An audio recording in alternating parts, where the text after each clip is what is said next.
নবী রাসূলগণ দাওয়াত দিয়েছিলেন মানুষকে তাওহীদের। তাওহীদের তিনটি স্তর রয়েছে। প্রথম স্তর হচ্ছে তাওহীদুর রুবুবিয়্যাহ, দ্বিতীয় স্তর হচ্ছে তাওহীদুল উলুহিয়্যাহ, তৃতীয় স্তর হচ্ছে তাওহীদুল আসমা ওয়াস সিফাত। এই তিন ধরনের তাওহীদ নবী রাসূলগণ দাওয়াত দিয়েছেন, প্রচার করেছেন, প্রতিষ্ঠা করে দুনিয়া থেকে বিদায় নিয়েছেন। তবে তিন ধরনের তাওহীদের মধ্যে এক ধরনের তাওহীদ তারা সবচেয়ে বেশি গুরুত্ব দিয়েছেন, কারণ ওই ধরনের তাওহীদেই মানুষ বেশি ভুল করে থাকে। আর বর্তমান বিশ্বে আমরা অধিকাংশ মানুষদেরকে এই তাওহীদের মধ্যেই বেশি ভুল ত্রুটির মধ্যে দেখতে পাই। আমাদের এই সমাজের মধ্যে অসংখ্য মানুষ এ ব্যাপারে অনেক ভুলের মধ্যে আছে। আমরা যে ভুলের মধ্যে আছি তার প্রমাণস্বরূপ আমি শুরুতে আপনাদের একটা প্রশ্ন করব। প্রশ্নের উত্তর পেলে আপনারা বুঝতে পারবেন যে আসলে আমরা ভুলের মধ্যে আছি না নাই। ফেরাউন, হামান, কারুন এবং আবু জাহেল, উতবা, শাইবা, মুগিরা এরকম বড় বড় যারা কাফের ছিল, এই কাফেরদের মধ্যে সবচেয়ে মারাত্মক কাফের ছিল আবু জাহাল, যে ব্যক্তি আল্লাহর নবী মুহাম্মদ সাল্লাল্লাহু আলাইহি সাল্লামের বিরোধিতা করেছিল এবং এই বিরোধী অবস্থায় তার মৃত্যু হয়েছিল। তাহলে আমরা জানি ইসলামের ইতিহাসে সবচেয়ে জঘন্যতম, নিকৃষ্টতম, বর্বরতম ব্যক্তি হচ্ছে আবু জাহাল। আবু জাহেল হচ্ছে সবচেয়ে বড় কাট্টা কাফের। এই আবু জাহেল সম্পর্কে আমি আপনাদের একটা প্রশ্ন করি, আপনারা যার যেটা জানা থাকে আপনারা সেটাই বলবেন, বলার ক্ষেত্রে কোনো দ্বিধা করবেন না। আচ্ছা, আপনারা সকলে বলেন তো, আবু জাহাল কি আল্লাহকে বিশ্বাস করত না অস্বীকার করত? মুরব্বী, আপনার কি মনে হয় আবু জাহাল আল্লাহকে বিশ্বাস করত না অবিশ্বাস করত? অবিশ্বাস করত। আপনার কি মনে হয়? আপনার যেটা জানা আছে বলবেন, এখানে লজ্জার কিছু নাই। বিশ্বাস করত। ভাই আপনি বলেন, আবু জাহেল আল্লাহকে বিশ্বাস করত না অবিশ্বাস করত? বিশ্বাস করত। এখানে দেখা যায় বেশিরভাগ মানুষের জবাব আবু জাহেল আল্লাহকে বিশ্বাস করত। আচ্ছা ঠিক আছে, আপনাদের জবাবটা আমি মেনে নিলাম, সম্পূরক প্রশ্ন। তাহলে আবু জাহেল কাফের হলো কিভাবে? যে লোক আল্লাহকে বিশ্বাস করে সে আবার কাফের হয় কিভাবে? একটু আগে আমরা বললাম আবু জাহেল সবচেয়ে বড় কাফের, সবচেয়ে নিকৃষ্টতম কাফের, সবচেয়ে জঘন্যতম কাফের। ইসলামের সবচেয়ে বড় শত্রু ছিল আবু জাহাল। তা সে যদি আল্লাহকে বিশ্বাস করে থাকে আপনাদের কথা অনুযায়ী, তাহলে সে কাফের হয় কিভাবে? আল্লাহকে বিশ্বাস করলে তো মুসলমান হওয়ার কথা। আল্লাহকে অবিশ্বাস করলে মানুষ হয় কাফের, আল্লাহকে বিশ্বাস করলে হয় মুসলমান। তাহলে আবু জাহেলের মুসলমান হওয়ার কথা না? তাহলে সে কাফের কেন? এবং কাফের তো কাফের, সবচেয়ে বড় কাফের কেন? একটু ভাবার বিষয়, আপনাদের একটা চিন্তার বিষয়, এটা মূল। এই প্রশ্নের উত্তর যে মুমিন জানবে না সে তাওহীদ বুঝতে পারবে না। এই প্রশ্নের উত্তর যদি কোনো মুমিনের না জানা থাকে তাহলে সে নিজেকে মুমিনের হিসেবে টিকিয়ে রাখতে পারবে না। এটা একটা মৌলিক প্রশ্ন। খুব ভালো করে শোনেন, আপনাদের জবাবটি সঠিক, আমি শুনে খুশি হলাম যে আপনারা কিছুটা সচেতন। হ্যাঁ, আবু জাহেল আল্লাহকে বিশ্বাস করত, একথা সত্য। আবু জাহেল যেভাবে আল্লাহকে বিশ্বাস করে, বর্তমান পৃথিবীর ডোনাল্ড ট্রাম্প আল্লাহকে বিশ্বাস করে। আবু জাহেল আল্লাহকে যেভাবে বিশ্বাস করেছিল, বর্তমান নরেন্দ্র মোদী সেভাবে আল্লাহকে বিশ্বাস করে। আবু জাহেল যেভাবে আল্লাহকে বিশ্বাস করেছিল, চীনের প্রধানমন্ত্রী শিনজো আবে সেভাবে আল্লাহকে বিশ্বাস করে। আবু জাহেল যেভাবে আল্লাহকে বিশ্বাস করেছিল, আপনাদের এই যে শরীয়তপুর জেলার সুরেশ্বর পীর সাহেব আল্লাহকে ওভাবেই বিশ্বাস করে।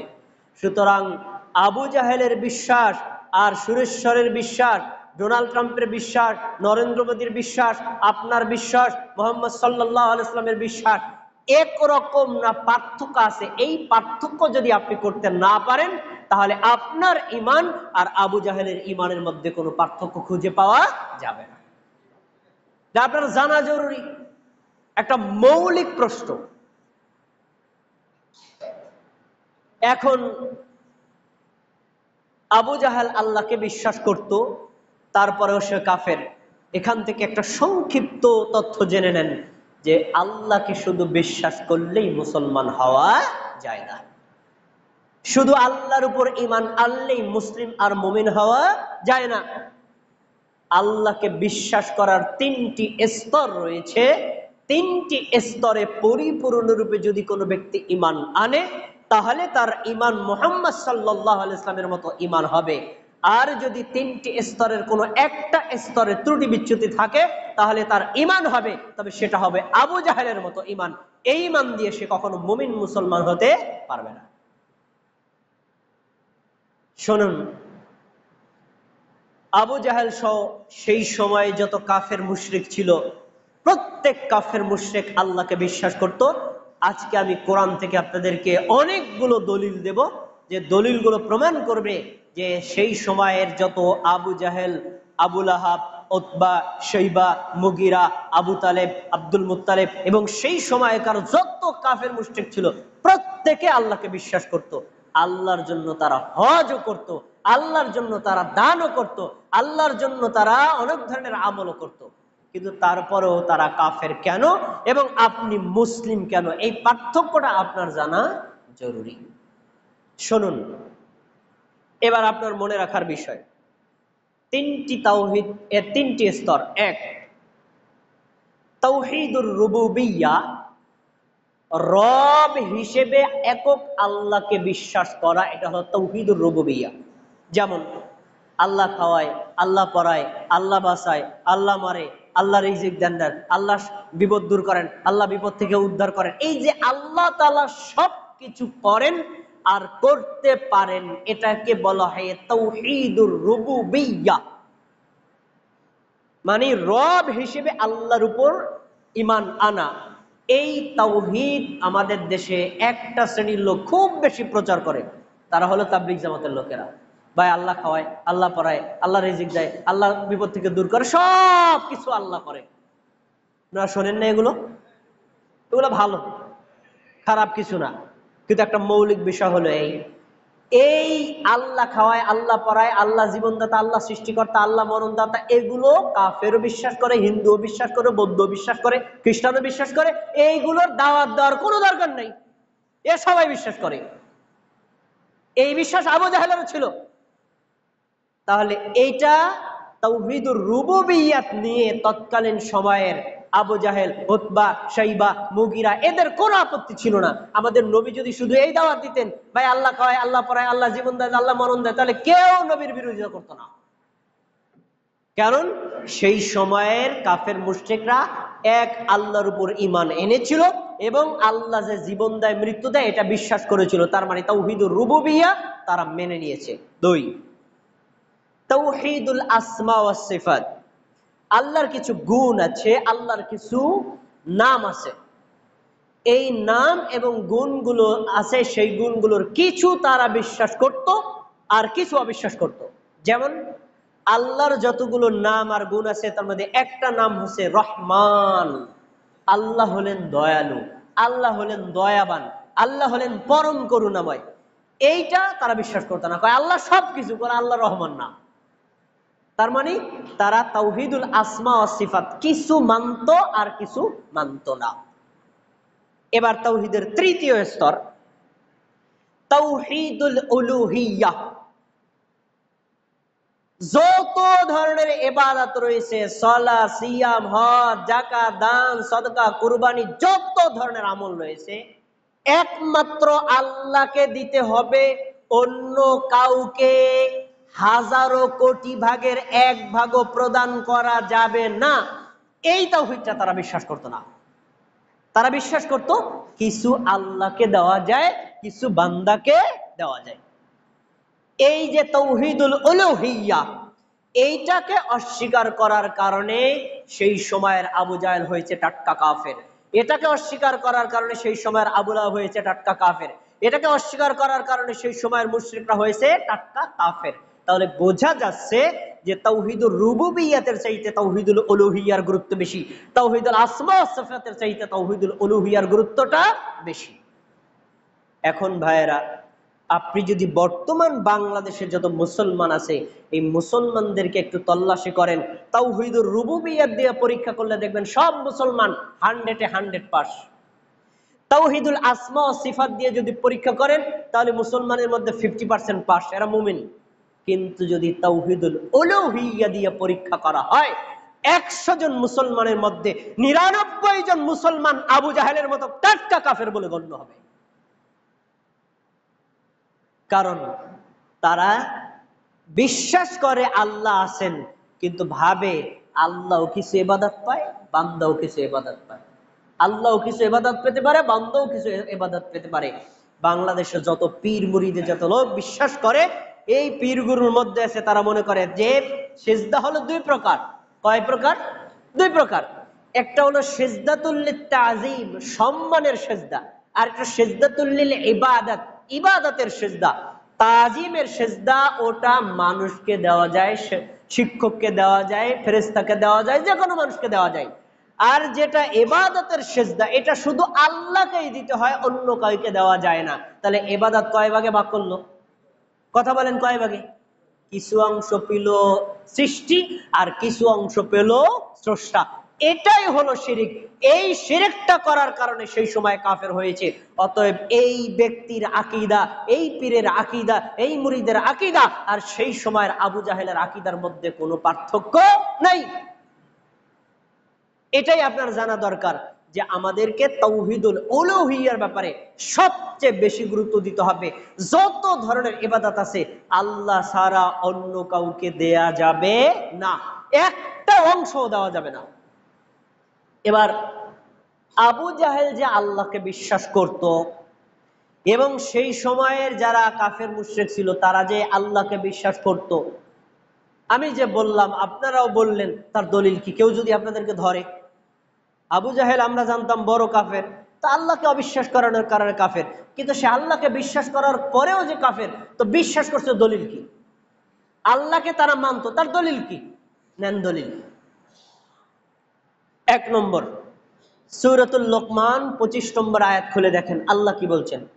ওয়ালা ইন সাআলতাহুম মান খালাকাস সামাওয়াতি ওয়াল আরদ, হে নবী মুহাম্মদ সাল্লাল্লাহু আলাইহি সাল্লাম, তুমি যদি তাদেরকে জিজ্ঞেস করো, কাদেরকে? নবীকে বলছেন মক্কার কাফের মুশরিকদেরকে জিজ্ঞেস করতে, মানে আবু জাহেল, উতবা, শাইবা, মুগিরা যারা কাবা ঘরের মধ্যে 360টা মূর্তি স্থাপন করে মূর্তির পূজা করত, তাদেরকে জিজ্ঞেস করতে বলছেন। তুমি যদি তাদেরকে জিজ্ঞেস করো এই যে 7টা আসমান সৃষ্টি করেছে কে, এই যে জমিন সৃষ্টি করেছে কে, তখন তারা জবাব কি দিবে? আল্লাহ আগে জবাব দিয়ে দিচ্ছেন। কারণ আল্লাহ জানেন কি জানেন না? আল্লাহ বলে দিচ্ছেন লা ইয়াকুলুন্নাল্লাহ, তুমি এই প্রশ্ন করার সাথে সাথে তারা বলবে আসমান জমিন অবশ্যই আল্লাহ সৃষ্টি করছেন। তাহলে আসমানের স্রষ্টা কে? কথা বলেন কে? আপনারা যে বিশ্বাস করেন না, এই বিশ্বাস হুবহু আবু জাহেল করত। আবু জাহেলের বিশ্বাস ছিল আসমানের স্রষ্টা কে? আল্লাহ। জমিনের স্রষ্টা কে? আল্লাহ। আবু জাহেল এটাও বিশ্বাস করত। আল্লাহ জবাব দিচ্ছেন, তারপরে বলছেন কুল আফারাআইতুম মা তাদউনা মিন দুনিল্লাহ, তোমরা নিজেরাই বললা আসমান সৃষ্টি করছে আল্লাহ, জমিন সৃষ্টি করছে আল্লাহ, তাহলে ইবাদত কার করা উচিত? কার করা উচিত? আল্লাহ প্রশ্ন করছে। এখন ভাবো তাহলে ইবাদত কার করা উচিত? ওরা তখন ভাবতো হ্যাঁ ইবাদত আল্লাহরই করা উচিত, তবে আল্লাহকে তো সরাসরি পাওয়া যায় না। কাবা ঘরের মধ্যে 360টা মূর্তি আছে না, ওই মূর্তিগুলোর যদি আমরা একটু ভক্তি শ্রদ্ধা করি, ওই ভক্তি শ্রদ্ধার কারণে আল্লাহ খুশি হবেন, আল্লাহ তাআলা দিবেন। এই যে বিশ্বাস, ঠিক একই অবস্থা আমাদের দেশের পীর মুরিদের আকীদা। শোনো, তুমি পাপী মানুষ, পাপ করতে করতে করতে করতে তুমি আল্লাহর কাছে এতটা অপ্রিয় হয়েছে, এখন আল্লাহর কাছে দোয়া করলেও দোয়া কবুল হয় না। কি করো? পিসাব আল্লাহর প্রিয় বান্দা, তার কাছে যাও, তার কিছু নজর নিয়াজ দাও, তারপরে তার কাছে ভক্তি শ্রদ্ধা পেশ করো। এরপরে সে যদি আল্লাহর কাছে সুপারিশ করে, আল্লাহ আমার মুরিদ কিন্তু ভদ্র মানুষ, ভুল ত্রুটি করে ফেলছে, তুমি ক্ষমা করে দাও, আল্লাহ ক্ষমা করে দিবে। তাহলে এই পীর মুরিদের আকীদা আর সেই সময়ের কাফের মুশরিকের আকীদার মধ্যে পার্থক্য কি? আমাকে একটু বুঝান। কোনো পার্থক্য নেই। তাহলে বোঝা যাচ্ছে শুধু আসমান জমিনের স্রষ্টা আল্লাহ এ কথা বললেই ঈমান পরিপূর্ণ হয় না। আরো সামনে যান, আল্লাহ তাআলা এই কথা জবাব দিয়ে দিচ্ছেন সূরা ইউসুফের 106 নম্বর আয়াতে, ওমা ইউমিনু আকসারুহুম বিল্লাহি ইল্লা ওয়া হুম মুশরিকুন। তোমরা জেনে রাখো পৃথিবীর অধিকাংশ মানুষ আল্লাহর উপর ঈমান আনা সত্ত্বেও মুশরিক। আল্লাহর উপর ঈমান আছে কিন্তু তারা কি? মুশরিক। এখন প্রশ্ন, মুশরিক হলে ঈমান হয় কিভাবে, আবার ঈমান আনলে মুশরিক হয় কিভাবে? হ্যাঁ, আল্লাহর উপর ঈমান আছে কিন্তু তুমি আল্লাহকে স্রষ্টা বলে বিশ্বাস করো, সকল ইবাদত যে আল্লাহকে দিতে হবে এটা তুমি বিশ্বাস করো না, এই জন্য তুমি মুশরিক। আরো নেন দলিল, তৎকালীন কাফের মুশরিকদের কথা আল্লাহ বলছেন সূরা আনআম 136 নম্বর আয়াত, আল্লাহ বলছেন ওয়াজআলু লিল্লাহি মিম্মা যারাআ মিনাল হারসি ওয়াল আনআমি নাসিবা। আমাদের গ্রামে দেখবেন একটা লাউ গাছ লাগাইছে একজন মহিলা, নতুন লাউ গাছে নতুন একটা লাউ হয়েছে, তখন সে মানত করে এই নতুন লাউটা কিন্তু বিক্রি করা যাবে না, এটা মসজিদে দিয়ে দিব। এরকম অনেকে বলে না? এটা ভালো গুণ। তার উদ্দেশ্য, নতুন গাছে একটা ফল হলো, এই ফলটা আমি আল্লাহর ঘরে দিলাম, আল্লাহ তাআলা আমার এই ফল গাছে আরো বরকত দান করবেন, ভালো দিক। দেখেন, এখন ওই ঠিক একই কথা সেই সময়ের আবু জাহেল, উতবা, শাইবা, মুগিরা কাফের মুশরিকদের চরিত্র ছিল, তাদের জমিতে কোনো ফসল হলে, গাছে কোনো ফল হলে, এই ফল ফসলের একটা অংশ তারা বলতো হাযা লিল্লাহ, এই অংশটা আমি আল্লাহর জন্য দান করলাম। দেখেন, আর আরেকটা অংশ ভাগ করত, এই অংশ হাযা লিশুরাকাইনা, আর এই অংশগুলো 360টা মূর্তির জন্য। কিছু অংশ দিল কারে, আর কিছু অংশ দিল কারে? মূর্তিরে। একটু খেয়াল করেন, কিছু অংশ দিল আল্লাহকে, কিছু অংশ দিল মূর্তিকে। তার মানে তারা আল্লাহর খুশিও চায়, মূর্তির খুশিও চায়। ইবাদত কয় ভাগে ভাগ হয়ে গেল? এখান থেকে একটা পয়েন্ট, যদি কোনো ব্যক্তি আল্লাহকে বিশ্বাস না করত, তাহলে কি কেউ আল্লাহর জন্য এইভাবে দান করে? তাহলে বোঝা যায় সেই সময় কাফের মুশরিক আল্লাহকে বিশ্বাস করতো, কেউ করতো না? বিশ্বাস করত এবং আল্লাহর জন্য দানও করত, তারপরেও তারা কাফের। কেন কাফের? কাফের হয়েছে এজন্য, পুরোটা যদি তারা আল্লাহকে দান করত তাহলে তারা হয়ে যেত মুহাম্মদ সাল্লাল্লাহু আলাইহি ওয়াসাল্লামের মতো মুমিন। কিন্তু কিছু অংশ ওই যে মূর্তিকে দিছে, কিছু অংশ অন্যকে দিছে, এজন্য তারা হয়ে গেছে কি? মুশরিক। আজকেও আমরা সালাহ, সিয়াম, হজ, যাকাত, দান, সদকা এর একটা অংশ আল্লাহকে দিলাম, আর একটা অংশ যদি বান্দাকে দেই, তাহলে আবু জাহেল আর আপনি একই রকম কাফের হয়ে যাবেন। আরো যান সামনে, সূরাতুল আনকাবুত 62 নম্বর আয়াত, আল্লাহ তাআলা বলছেন ফাইদা রাকিবু ফিল ফুলকি দাআল্লাহু মুখলিসিনা লাহুদ্দিন ফালাম্মা নাজ্জাহুম ইলাল বাররি ইযা হুম ইউশরিকুন। দারুণ বিষয়। আমরা বর্তমান তথ্য প্রযুক্তির যুগে বাস করি, এখন আমরা আধুনিক সভ্যতার যুগে বাস করি, আমরা অনেক সচেতন, আমাদের মতো চালাক দুনিয়াতে কেউ নেই। কিন্তু এ আয়াতটা প্রমাণ করে আমরা সবচেয়ে বেশি বোকা। আমাদের চাইতে সেই সময়ের আবু জাহেলরা বেশি ছিল, বেশি চালাক। কিভাবে দেখেন, তৎকালীন সময়ের কাফের মুশরিকদের চরিত্র ছিল, যদি ছোটখাটো কোনো বিপদে পড়তো, তখন ছোটখাটো বিপদ থেকে উদ্ধারের জন্য প্রার্থনা করত ওই মূর্তির কাছে। আর যখন বড় বিপদে পড়তো তখন মূর্তি টুতি বাদ, এগুলো কিচ্ছু করতে পারবে না, সরাসরি চাইতো আল্লাহর কাছে।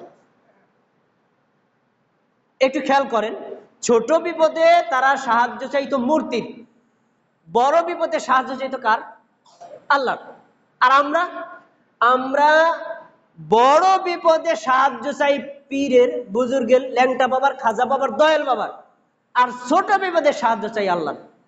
প্রমাণ দেখেন, আল্লাহ এখানে কি বলছেন, যখন তারা নৌযানে চলতো, নৌযানে যাওয়ার পর যখন বৈরী আবহাওয়া তাদেরকে গ্রাস করতো, ধরেন ঢেউ, ঝড় ইত্যাদি যখন হইতো, তখন তারা কইতো ভাই এখন মূর্তিরে ডাকলে কোনো লাভ নাই, ডাইরেক্ট আল্লাহকে ডাকো। আল্লাহ বলছেন মুখলিসিন লাহুদ্দিন, তখন তারা একনিষ্ঠভাবে আল্লাহকে ডাকতো। মহাবিপদে তারা ডাকতো কাকে? আল্লাহকে। এবার আমাদের দেখেন, আমি বিয়ে করেছি 5 বছর যাবার আমার কোনো ছেলে সন্তান হয় না, তা আমার স্ত্রীকে বললাম আল্লাহর কাছে সন্তান চাও, কয় 5 বছর পর্যন্ত তো আল্লাহর কাছে চাইলাম, আল্লাহ তো দেয় না। তা এইবার একটু যাই চন্দ্রপাড়ার পীরের দরবারে, এবার একটু যাই শর্ষিনার পীরের দরবারে, এবার একটু যাই না ওই মাজারে, এবার মাজারের কাছে গিয়ে সন্তান চাচ্ছে। দেখেন এই যে এতদিন পর্যন্ত সন্তান চাইলো আল্লাহর কাছে, যখন একেবারে পায় না, নিরুপায় হয়ে গেল কার কাছে? একদম নিরুপায় হয়ে গেল সৃষ্টির কাছে। তার মানে আমরা আরো বেশি বোকা। ওই আবু জাহেলরা ভাবতো যে বড় বিপদে পড়লে যাইতে হয় আল্লাহর কাছে, আর আমরা বড় বিপদে পড়লে যাই কার কাছে? ল্যাংটা বাবার কাছে। তাহলে আমরা আবু জাহেলের চাইতে বেশি বড় অসভ্য, আমাদের ইমান আবু জাহেলের চাইতে ইমান আরো বেশি দুর্বল। তারপরে আরো দেখেন আল্লাহ কি বলছেন, আল্লাহ সুবহানাহু ওয়া তাআলা বলছেন ওয়া ইযা গাশিয়াহুম মাউজুন কাযযুলালি দাউল্লাহ মুখলিসিনা লাহুদ্দিন, যখন তারা নৌযানে চলাচল করে বড় ঢেউ তাদেরকে মেঘের মতো আচ্ছন্ন করে নেয়, তখন তারা ভাবে এই তো আমরা নদীতে ডুবে যাব।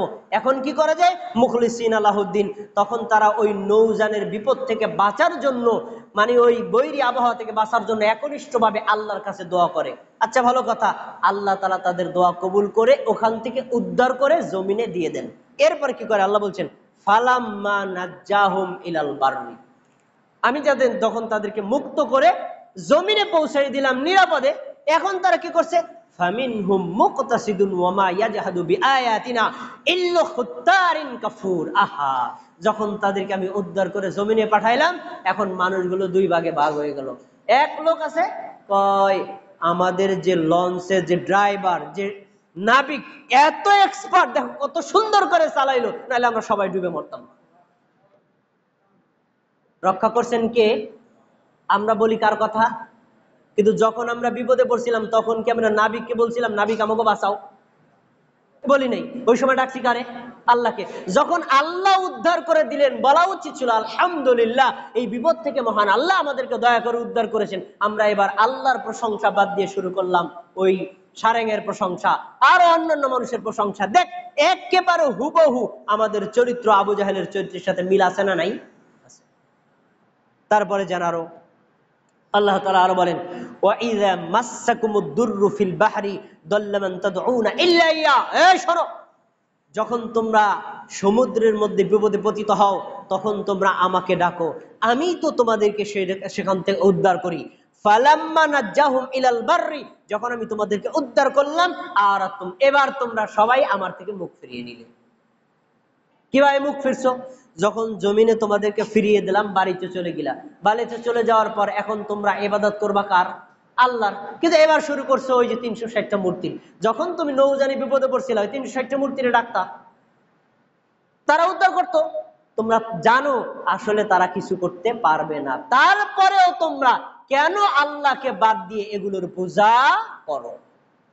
আমরা সবাই জানি সন্তান দেওয়ার মালিককে আল্লাহ। কোরআনে আল্লাহ স্পষ্ট বলেছেন আল্লাহ যাকে ইচ্ছা ছেলে দেন, আল্লাহ যাকে ইচ্ছা মেয়ে দেন, আল্লাহ যাকে ইচ্ছা ছেলে মেয়ে দুটো দেন, আল্লাহ যাকে ইচ্ছা কোনোটাই দেন না। এই সব কিছু কার নিয়ন্ত্রণে? আল্লাহর নিয়ন্ত্রণে।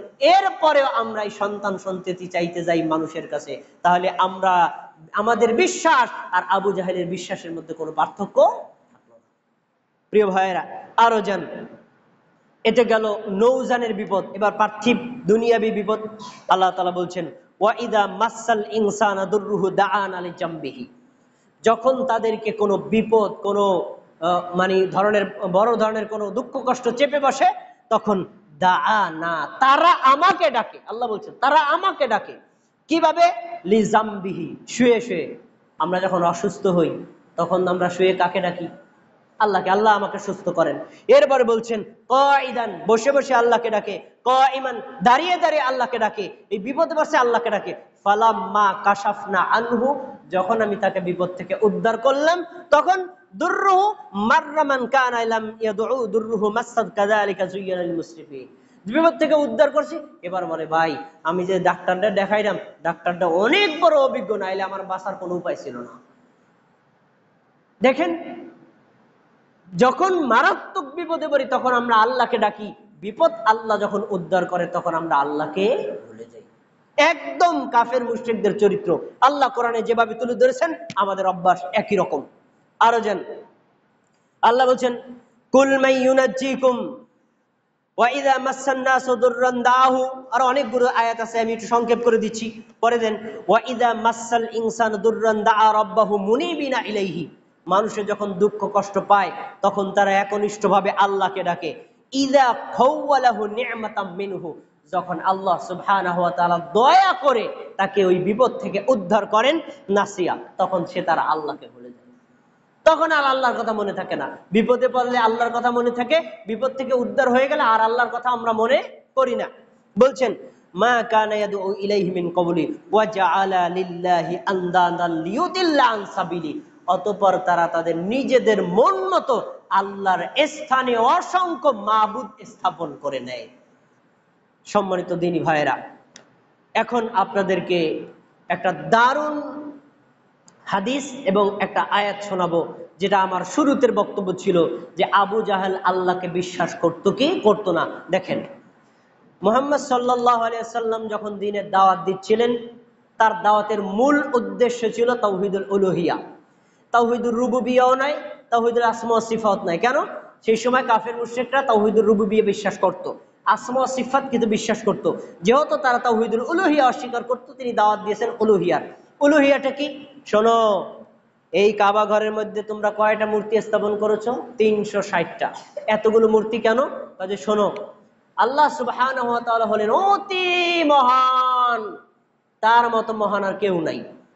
তো যেহেতু তিনি মহান, তার কাছে যদি কেউ যাইয়া কোনো কিছু চায়, তাহলে তার তো মহান ব্যক্তির প্রিয় ব্যক্তি হওয়া লাগবে। কিন্তু আমরা তো সবাই অপ্রিয়, আমরা গুনাহগার, আমরা গুনাহ করতে করতে আল্লাহর একদম তুচ্ছ বান্দা হয়ে গেছি। তবে আল্লাহর কিছু প্রিয় বান্দা ছিল, যারা আল্লাহর একনিষ্ঠভাবে ইবাদত করত, আল্লাহ তাদের উপর খুশি হয়েছেন।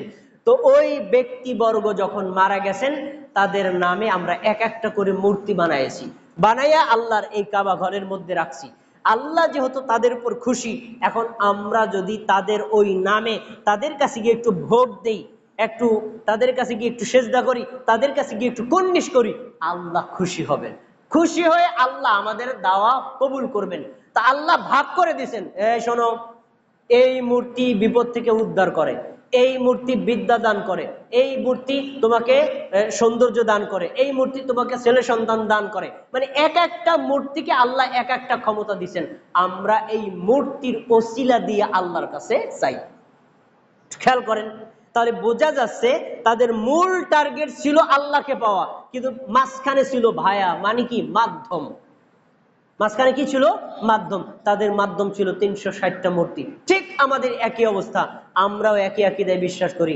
যে আমরা কোরআন পড়তে পারলাম না, হাদিস পড়তে পারলাম না, জীবনে কত গুনাহ করছি, বয়সও বেশি হয়ে গেছে, দাড়ি পেকে গেছে, কয়দিন পর আমি কবরে যাব, তাহলে এখন শেষ সময়ে যদি একটু ওসিলা লইয়াও মারা যায়, তাও তো পরকালে মুক্তির একটা আশা করা যায়। কি ওসিলা? এক পীর সাহেবের মুরিদ হয়ে যাই, পীর সাহেবের মুরিদ হয়ে তার কিছু কুর্নিশ করি, তার কিছু হাদিয়া দান করি, তার কাছে আমি মাতানত করি, তার কাছে গিয়ে আমি সেজদা করি, তাকে কিছু সেবা করি।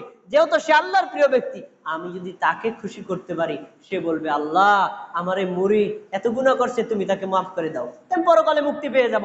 ভাই, একেবারে আবু জাহেলের আকীদা আর এই পীর মুরিদের যারা বিশ্বাস করে তাদের আকীদা একদম হুবহু মিল আছে, এবং হিন্দু বৌদ্ধ খ্রিস্টানদের আকীদাও একই রকম। এবার দেখেন আবু জাহেলের আকীদার কি। আবু জাহেল মুহাম্মদ সাল্লাল্লাহু আলাইহি ওয়াসাল্লাম যখন তাওহীদুল উলুহিয়ার দাওয়াত দিচ্ছিল, মুহাম্মদ সাল্লাল্লাহু আলাইহি ওয়াসাল্লামকে সর্বাত্মকভাবে বন্ধ করার চেষ্টা করেছে। যখন কোনোভাবে পারে নাই, তাকে হত্যার প্ল্যান করেছে। এটাও যখন অসম্ভব হয়েছে, মুহাম্মদ সাল্লাল্লাহু আলাইহি ওয়াসাল্লাম চলে গেলেন মদিনায়। মদিনায় গিয়ে যখন তার দাওয়াত লোকেরা গ্রহণ করলো, তিনি শক্তিশালী হলেন। এরপরে যুদ্ধ শুরু হবে, বদরের যুদ্ধ। ইসলামের প্রথম যুদ্ধ কি? বদরের যুদ্ধ।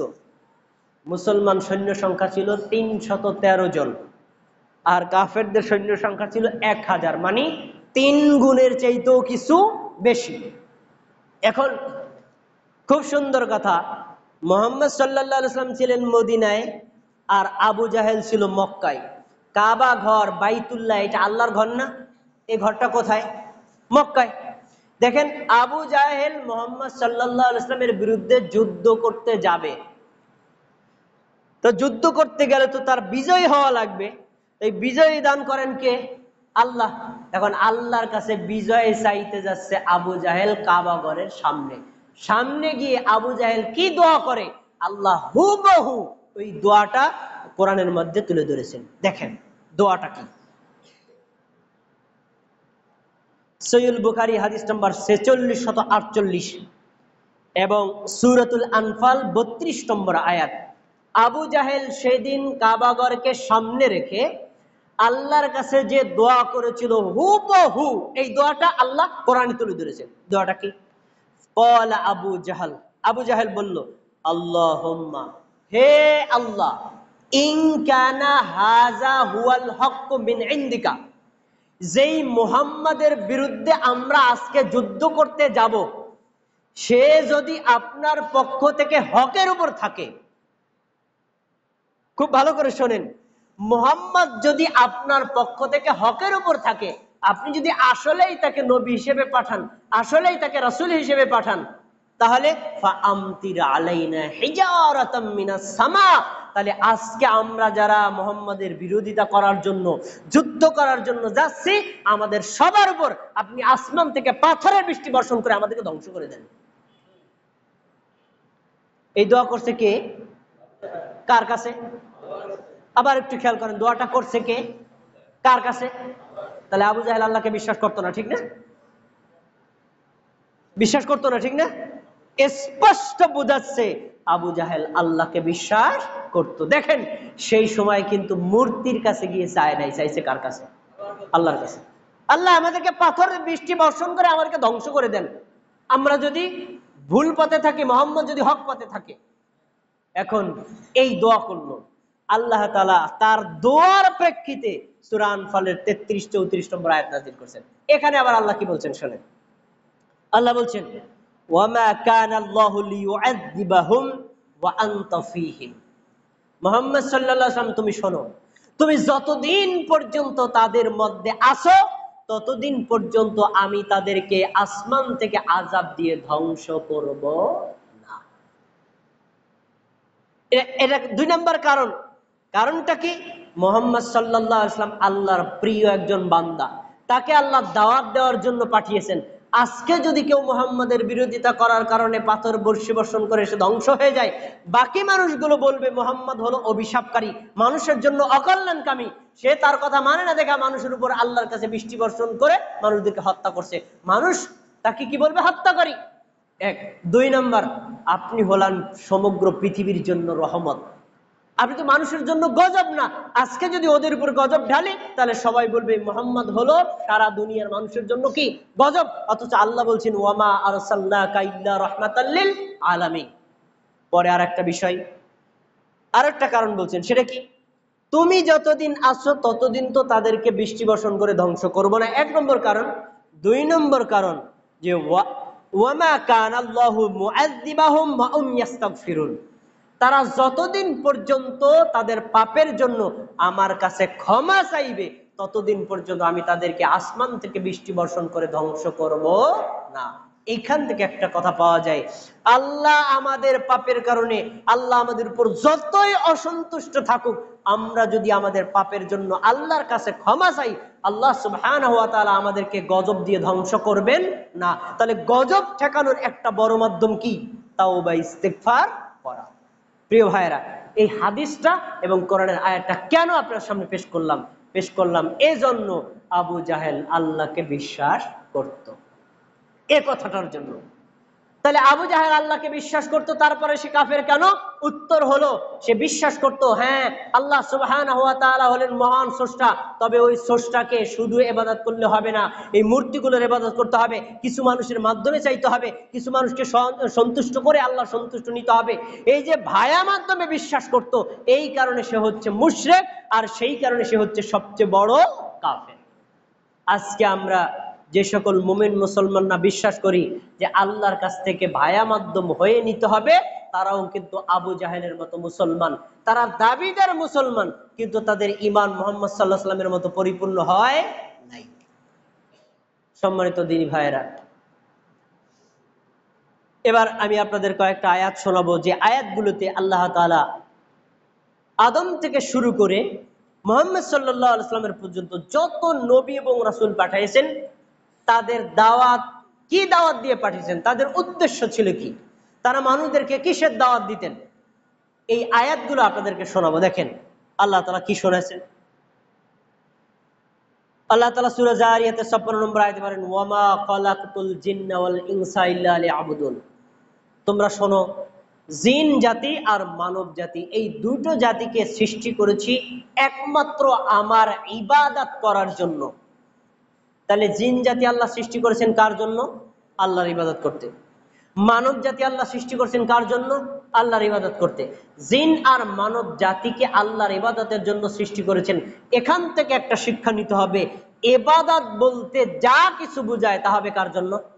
শুধু আল্লাহর জন্য, অন্য কারো জন্য কোনো অংশ নির্ধারণ করা যাবে না। এজন্য এই আয়াতের তাফসীর মুফাসসিরগণ করেছেন আই লিইউহিদুন, আল্লাহর তাওহীদ প্রতিষ্ঠার জন্য।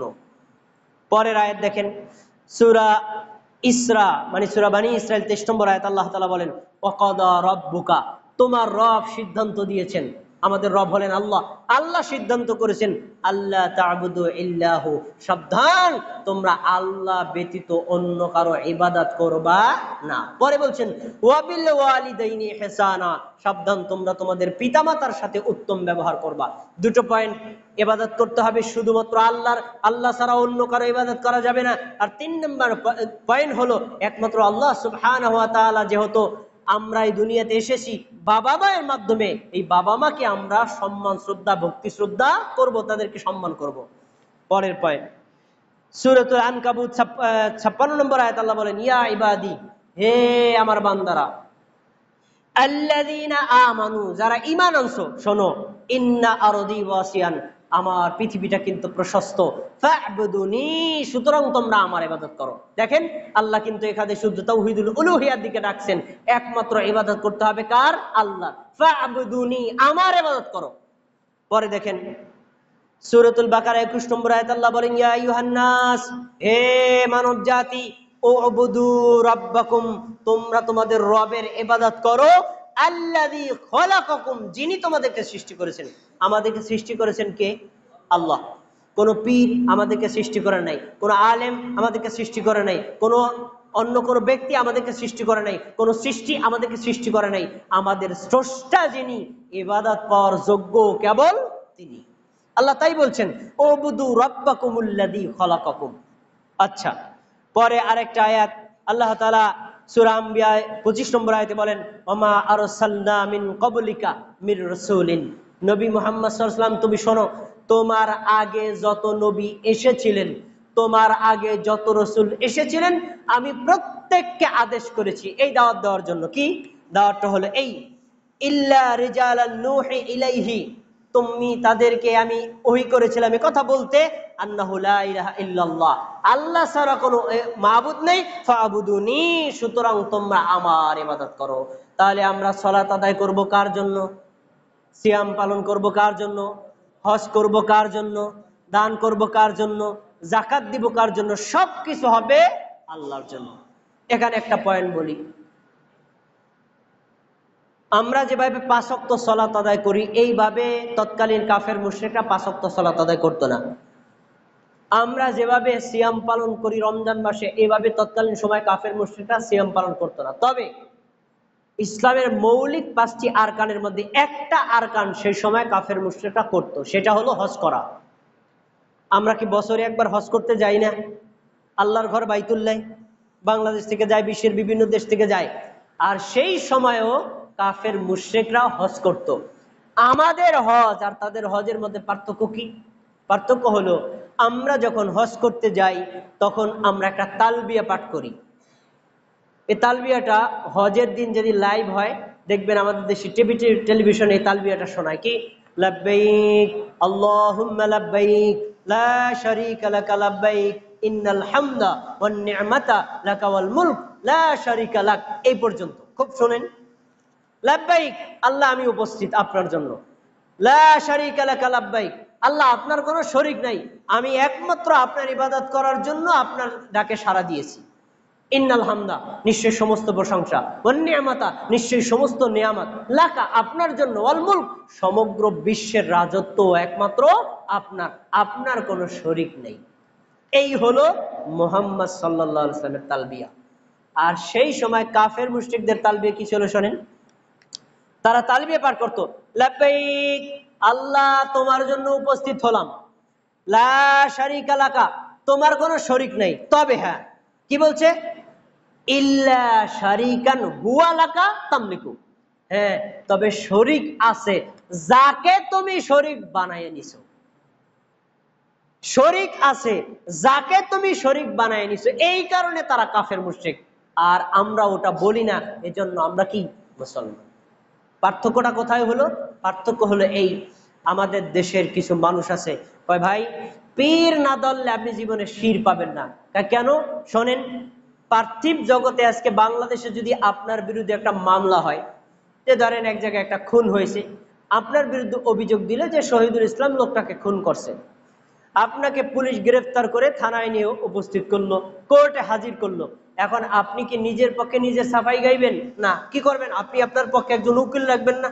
হ্যাঁ, তা উকিল রেখে উকিল আপনার পক্ষে সাফাই গাইবে। আমার মক্কেল শহীদুল ইসলামের বিরুদ্ধে যে হত্যার অভিযোগ দেওয়া হয়েছে, শুক্রবার দিন দুপুর 12টার সময় যে খুন করছে, সেই সময় তিনি সখীপুরে খুতবা দিচ্ছিলেন, তাহলে তিনি মাদারীপুর কিভাবে খুন করবেন? জজ বললো কথা তো ঠিক না, তাহলে খুন করতে পারেন না, অতএব তাকে বেকসুর খালাস দেওয়া হলো। আমার পক্ষে সাফাই গাইল কে? উকিল। তার মানে জজের থেকে আমি মুক্তি পেলাম উকিলের মাধ্যমে। তাহলে বোঝা যায় দুনিয়াতেও মামলা থেকে মুক্তি পাওয়ার জন্য যেরকম একজন উকিল ধরা লাগে, পরকালেও আল্লাহর থেকে মুক্তি পেতে হলেও উকিল ধরা লাগবে। একথা বলে আমাদের দেশের যারা ওই ওসিলায় বিশ্বাস করে তারা। এখন তারা বলে তাহলে তুমি পরকালে যদি মুক্তি পেতে চাও, তোমার ওইরকম একজন ভায়া মাধ্যম ধরা লাগবে। ঠিক একই কথা বিশ্বাস করতো এই কাফের মুশরিকরা। তারাও বলতো হ্যাঁ, আল্লাহর কাছ থেকে আমরা মুক্তি যদি পেতে চাই, তাহলে এই মূর্তিগুলোর ওসিলা ধরা লাগবে। এই ওসিলাগুলো আল্লাহ নিজেই বানাইছেন। সুতরাং আমরা তালবিয়া পাঠ করার সময় বলবো লাব্বাইক, আল্লাহ আমরা আপনার জন্য উপস্থিত আছি, আপনার কোনো শরিক নাই, তবে 360টা মূর্তি আপনিই তো শরিক বানাইছেন, এজন্য আমরা তার পূজা করি। দেখেছেন? তাহলে কাফের মুশরিকদের চিন্তাধারা, তাদের বিশ্বাস আর আমাদের বিশ্বাস পার্থক্য দরকার আছে না নাই? যদি আমরা একই রকম করি তাহলে বুঝতে হবে আবু জাহেলের ঈমান আর আপনার ঈমান একই অবস্থা। আপনি নিজেকে ঈমান আনার পরেও মুসলমান দাবি করতে পারবেন না। প্রিয় ভাইয়েরা, এবার দেখেন সকল নবী রাসূলদেরকে আল্লাহ সুবহানাহু ওয়া তাআলা শুধু একটাই আদেশ করেছেন, তুমি গিয়ে রাজত্ব করবা এজন্য না, তুমি যে মানুষদেরকে পিটাইবা এজন্য না, তুমি গিয়ে মানুষদেরকে সবাইকে বাধ্য করবা এজন্য না, সবাইকে তুমি দাওয়াত দাও এক আল্লাহর তাওহীদ ভিত্তিক ইবাদত করার জন্য। দেখেন নবীদের আল্লাহ কি আদেশ করছেন। সূরা হুদ 25 নম্বর আয়াত আল্লাহ বলেন ওয়ালাকাদ আরসালনা নূহান ইলা কওমিহি, আমি নূহ আলাইহিস সালামকে প্রেরণ করেছিলাম তার কওমের কাছে, তার জাতির কাছে। নূহ একজন নবী, পাঠানোর পরে আমি তাকে আদেশ করেছিলাম তুমি গিয়ে বলো। নূহ কি বলছেন? ইয়া কওমি, হে আমার জাতি, উবুদুল্লাহ, তোমরা এক আল্লাহর ইবাদত করো, মা লাকুম মিন ইলাহিন গায়রু, যেই আল্লাহ ব্যতীত তোমাদের কোনো ইলাহ নেই। প্রিয় ভাইয়েরা, তাহলে নূহ আলাইহিস সালাম এক আল্লাহর ইবাদত করার জন্য আহ্বান করেছেন। নূহ আলাইহিস সালাম দাওয়াত দিয়েছেন তাওহীদুল উলুহিয়া। এরপরে যান আরেকজন নবী, যার নাম হলো হুদ, তিনি কি দাওয়াত দিয়েছেন?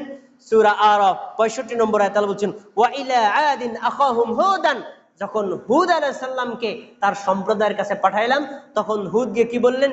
ইয়া কওমি ইবুদুল্লাহ মা লাকুম মিন ইলাহিন গায়রু, হে আমার জাতি, তোমরা এক আল্লাহর ইবাদত করো, অন্য কারো ইবাদত করো না, কারণ আল্লাহ ছাড়া তোমাদের কোনো উপাস্য নেই।